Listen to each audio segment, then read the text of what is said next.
کیا آپ کو یاد ہے جو ہم سب نے اسکول میں سائنس بکس کے اندر واٹر سائیکل کے بارے میں پڑھا تھا کہ کیسے پانی بخارات بن کر آسمان پر جاتا ہے اور پھر بارش بن کر واپس زمین پر گرتا ہے؟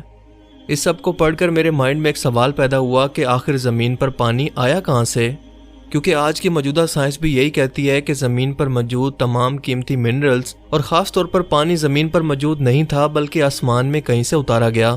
اور کہیں سے میری مراد آسمان میں چمکنے والے لائٹ کی طرح کے یہ ستارے ہیں جو کہ ہر لمحہ نیوکلیر فیوژن ری ایکشن کے ذریعے ہیٹ اور انرجی کو پیدا کرتے ہیں۔ مگر اس کائنات میں موجود ہر ایک چیز کی طرح ستاروں کی بھی موت ہوتی ہے، اور جب یہ بوڑھا ہونا شروع ہوتے ہیں تو پیاز کی لیئرز کی طرح کا ایک سٹرکچر بنانا شروع کرتے ہیں، اور ہر ایک لیئر کے اندر ایک سے بڑھ کر ایک ہیوی ایلیمنٹ پیدا ہوتا ہے، مثلاً silicon, neon, calcium, copper, chromium, carbon, oxygen وغیرہ وغیرہ، جس کی وجہ سے اس ستارے کا سائز آہستہ آہستہ بڑھنا شروع کر دیتا ہے، اور آخر کے اندر جب اس کے مرکز میں لوہا پیدا ہو جائے تو یہ مزید نہیں پھیل سکتا اور نہ ہی مزید انرجی پیدا کر سکتا ہے، کیونکہ لوہا جلتا نہیں ہے، اور اسی لیے ایک بڑے دھماکے کے ساتھ پھٹ کر کائنات میں بکھر جاتا ہے، اور اس بڑے دھماکے کو سائنس کی زبان میں کہتے ہیں سپر نووا، جو اتنا چمکدار یا روشن ہوتا ہے کہ اس کی لائٹ کو کئی لائٹ ایئرز کی دوری سے بھی آسانی سے دیکھا جا سکتا ہے۔ اس دوران اس ستارے کا کور جو کہ سٹیل سے بھی زیادہ سخت ہوتا ہے کائنات میں ٹوٹ کر بکھر جاتا ہے، جس کا سائز ایک نارمل ستارے کا بھی ہماری زمین کے سائز کے تقریباً برابر ہوتا ہے۔ یہ میڈیم سائز کا ستارہ اپنے اس ڈینس میس اور گریوٹی کی وجہ سے ایک نیوٹرون سٹار کے اندر بدل جاتا ہے، جس کا سائز گریوٹی کمپریس کر کے رکھ دیتی ہے، اور اسی لیے نیوٹرون سٹار کے میس کا ایک چمچ کا وزن تقریباً زمین پر موجود ماؤنٹ ایوریسٹ پہاڑ کے برابر ہوتا ہے۔ اور اس کی دوسری خاصیت ہوتی ہے آسمان میں ایک سوراخ کو پیدا کرنا، جسے سٹیلر ڈسک بھی کہتے ہیں۔ سپر نووا کے بعد کائنات میں ستارے کی پھیلنے والی باقیات باقی ستاروں اور سیاروں کو بننے میں مدد کرتی ہیں، اور اس کے باوجود بھی جو بچ جائیں وہ ایسٹرائڈز کی صورت میں خلا میں آوارہ گھومنے لگتی ہیں۔ زمین کو بننے میں بھی انہی سٹار ڈسٹ اور اس کے ایلیمنٹس نے مدد کی، جس کی وجہ سے یہاں پر زندگی ممکن ہو سکی، کیونکہ پانی سے لے کر لوہا، سونا اور ہم انسانوں کے جسم میں موجود ہر ایک ایلیمنٹ انہی ستاروں کی باقیات کی صورت زمین پر اترے، یعنی ایک ستارے کی موت کے بعد کئی نئے آبجیکٹس کو زندگی ملتی ہے، یا یوں کہیں کہ ایک ستارے کی موت کئی آبجیکٹس کے لیے زندگی بنتی ہے۔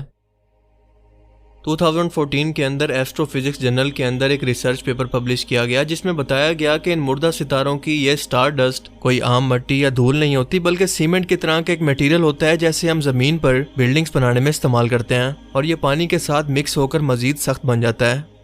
اس سپر نووا میں آکسیجن سے الگ ہو کر ہائیڈروجن سے مل کر پانی بنتا ہے، یعنی یہ سٹار ڈسٹ یا ستاروں کی دھول ایک سخت ایسٹرائڈ کی شکل اختیار کر لیتی ہے، جس کے اندر چھوٹے چھوٹے پانی کے ذخیرے موجود ہوتے ہیں جنہیں کومٹ کہتے ہیں۔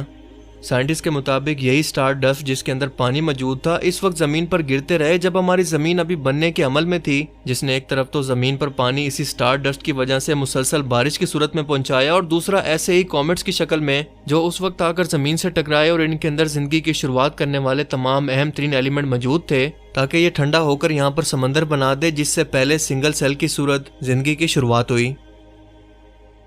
اب ذرا اسی سائنسی مرحلے کو قرآن یعنی اللہ کے الفاظ کی صورت میں سمجھنے کی کوشش کرتے ہیں، کیونکہ قرآن کریم کی سورہ الطارق کے اندر اللہ پاک فرماتے ہیں کہ آسمان کی اور رات کے وقت آنے والے کی قسم، اور تم کیا جانو کہ رات کے وقت آنے والا کیا ہے؟ وہ روشن ستارہ ہے جو سوراخ پیدا کرتا ہے۔ کوئی جان ایسی نہیں ہے جس پر کوئی نگہبان نہ ہو، تو انسانوں کو چاہیے کہ غور کریں کہ انہیں کیسے پیدا کیا گیا۔ وہ ایک ایسے پانی کے بہاؤ سے پیدا کیا گیا جو کہ سٹیل اور سیمنٹ کی طرح کی ڈسٹ یعنی دھول کا مکسچر تھا۔ بے شک اللہ انہیں پھر سے پیدا کرنے پر قادر ہے، یعنی وہی دھول جو کہ ایک پلسر ستارے کی باقیات ہیں اور آج کی سائنس کے مطابق زمین پر زندگی کی شروعات کی وجہ بنی، اور انسانوں کو بھی انہی ستاروں سے لی گئی مٹی سے پیدا کیا گیا،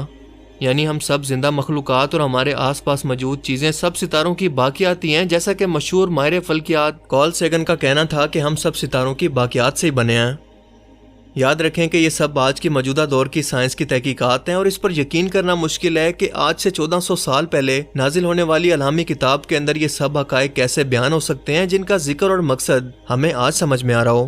یقیناً ایک ہی ہستی جانتی ہے، اور وہ ہے اس کائنات کو پیدا کرنے والی ذات جو اس وقت موجود تھی، جس وقت کارل سیگن کے دادا پردادا بھی موجود نہیں تھے جو اس بات کو جان سکتے کہ زمین پر موجود ہمارا جسم اور ہر ایک ایلیمنٹ جو کہ جانوروں پودوں کو پیدا کر سکے، انہی ستاروں کی موت کی وجہ سے ہی یہ سب ممکن ہوا ہے۔ کیا 1400 سال پہلے کوئی تصور بھی کر سکتا ہے اتنا بڑا دعویٰ کرنے کا کہ زمین پر موجود پانی ہمیشہ سے یہاں پر موجود نہیں تھا بلکہ اسے آسمان سے اتارا گیا؟ جی ہاں، سورہ فاطر کی آیت 27 کے اندر اللہ پاک فرماتا ہے کہ کیا تم نے نہیں دیکھا کہ خدا نے آسمان سے بارش برسایا اور ہم نے اس سے طرح طرح کے رنگوں کے میوے پیدا کیے، اور پہاڑوں میں سفید اور سرخ رنگوں کے راستے ہیں اور کچھ کالے سیاہ ہیں۔ انسانوں اور جانوروں کے بھی کئی طرح کے رنگ ہیں۔ خدا سے تو اس کے بندوں میں سے وہی ڈرتے ہیں جو کہ صاحب علم ہے، بے شک خدا غالب اور بخشنے والا ہے۔ 2004 میں ناسا نے ایک اسپیس کرافٹ کو خلا میں بھیجا تاکہ سٹار ڈسٹ کو اکٹھا کر کے اس کا معائنہ کرے کہ آخر یہ کس چیز سے بنے ہوتے ہیں۔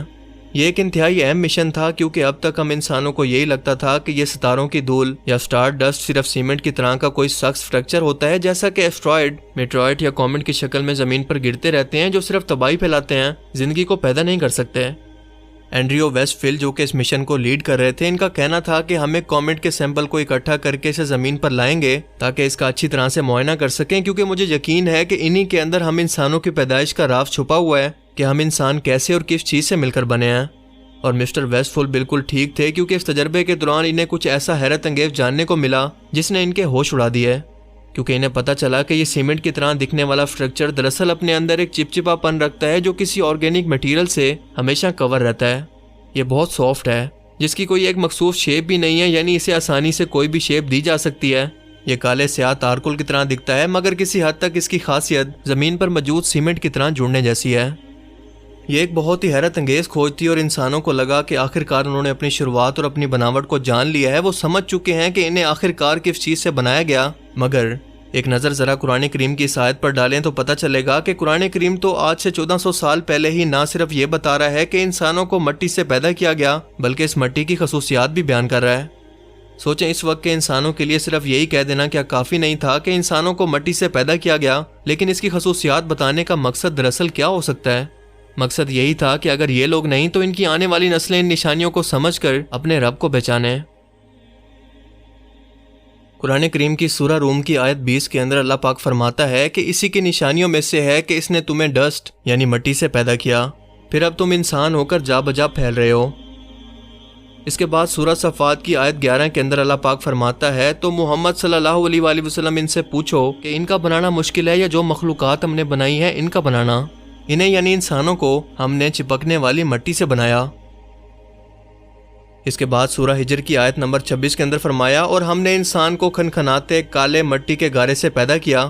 وہی تمام خصوصیات جو کہ آج سائنسدانوں کو صدیوں کی کھوج کے بعد آج اس کاسمک ڈسٹ کے بارے میں معلوم ہو رہی ہیں، کیا یہ سب کچھ محض اتفاق ہو سکتا ہے؟ اس کے چانس تو نہ ہونے کے برابر ہیں۔